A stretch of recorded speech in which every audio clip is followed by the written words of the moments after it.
I'm David Muir. Tonight on World News, the terror trial. It appears the 9/11 suspects will not be tried in New York City. So where? Tonight, at least one city says it wants to play host. The trial of the alleged 9/11 mastermind would have been eerily close to the site of the 9/11 attacks here in New York City, had the White House had its way. But in an about-face, lawmakers who once said yes are now rejecting the White House plan, citing cost and fear. And because of that, ABC News has learned tonight that the plan is now essentially off the table. So what next? We begin with our senior justice correspondent, Pierre Thomas. New York City officials were blunt. Forget about it.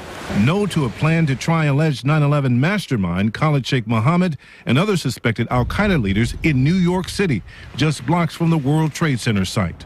Every time there's a loud noise during the 2 years of those trials, it's going to frighten people. And I think New Yorkers have been through enough. I would prefer if it was done elsewhere. It'd be phenomenally expensive. And it is very disruptive to people who live in the area and businesses in the area.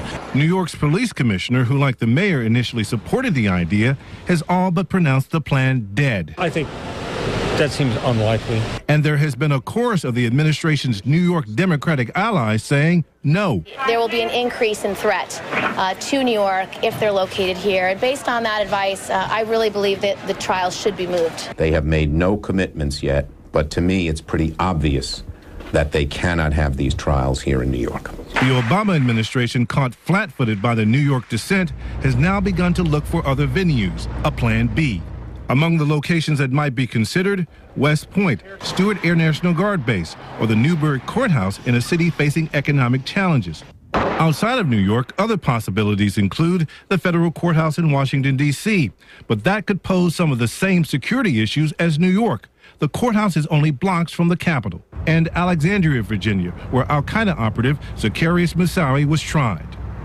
No final decisions have been made, David, but the administration appears to be starting from scratch. And Pierre, as you noted there, the administration was caught flat-footed on this. Why were there so many lawmakers who had such a reversal on their thinking with this? David, I think the huge cost, the mayor put the cost to the city at over $1 billion over a period of years. And I also think people were concerned about the massive amount of security that could have altered the face of the city during the trial. And you know that failed Christmas airplane bombing made a lot of people nervous. All right, Pierre Thomas leading us off tonight. Thank you.